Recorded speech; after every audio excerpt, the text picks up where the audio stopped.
Allez, tout de suite, je vous emmène vous faire une petite balade à Luxor, en Haute-Égypte. J'adore la Haute-Égypte. Tu as eu Bah, l'occasion de bien faire des sûr. tours en Ah, Haute-Égypte? bien sûr, bien sûr. Luxor, Aswan et autres. Non, non, c'est sensationnel. C'est une saveur incroyable. Et rien que le fait qu'on a le tiers des monuments du monde C'est ça. et les sites antiques à Luxor, bah, ça, vraiment, on en est fier.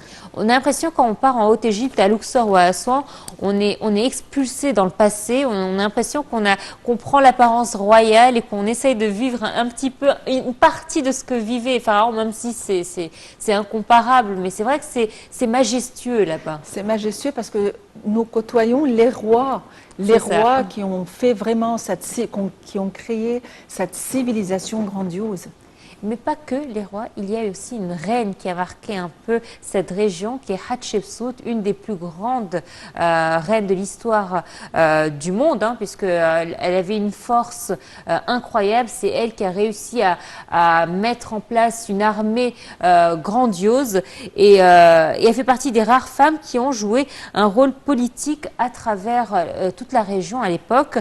Et justement, pendant son règne, elle a ordonné à son architecte de lui construire un temple dédié en son honneur. Et c'est le temple donc de Hatshepsut qui se trouve à Luxor que je vous propose de découvrir tout de suite.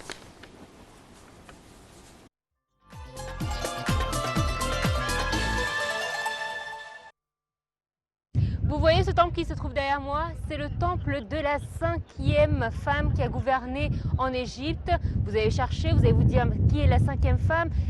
Nous, le nom qu'on connaît qui a gouverné en Égypte, c'est Hatshepsut. Eh bien oui, c'est la 5e femme, car figurez-vous qu'il y en a eu 4 autres avant elle, et il y en a eu aussi d'autres après elle.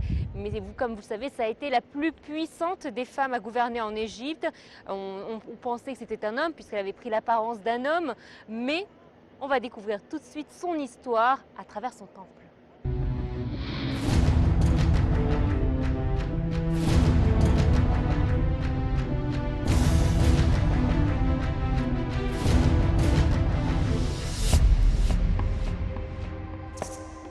Le splendide temple funéraire de la reine Hatshepsut fut construit à côté d'un plus ancien temple, celui de Mentuhotep.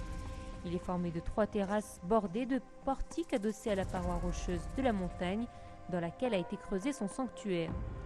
Celui-ci, d'une longueur de 210 mètres à 96 mètres du sommet de la colline, donne directement accès dans son caveau, le plus grand de tous, au cœur de la vallée des rois.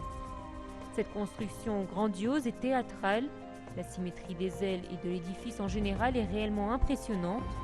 Sur la dernière terrasse, une ligne de 22 colonnes osiriennes représente Hatshepsut momifiée, emblème d'Osiris, posture principalement réservée aux hommes. Sur les murs du temple, les bas-reliefs peints narrent l'expédition qu'ordonna la souveraine dans le fameux et mystérieux pays de Punt. Des arbres à encens, de la myrrhe et divers arbres exotiques en furent ramenés et boisés la grande cour devant son temple. De nos jours, il reste un seul tronc sec et coupé d'un de ces arbres avec une petite affiche en anglais indiquant « Dernier arbre du Punt datant de la reine Hatshepsut ». 2 ailes partagent le rez-de-chaussée, l'une commémore Anubis, dieu des morts, à tête de chacal, l'autre Hathor, déesse de la beauté, de la danse, de la musique, de l'amour, à la tête de vache. Au centre, une allée en pente permet l'ascension aux terrasses supérieures, hélas fermée au public. L'architecte de ce chef-d'œuvre est Senmount.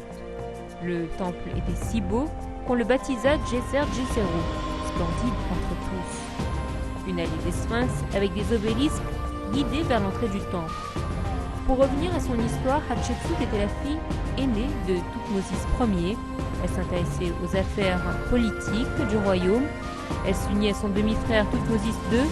À la mort de celui-ci, son neveu Thoutmôsis III gouverna avec Hatshepsut à ses côtés.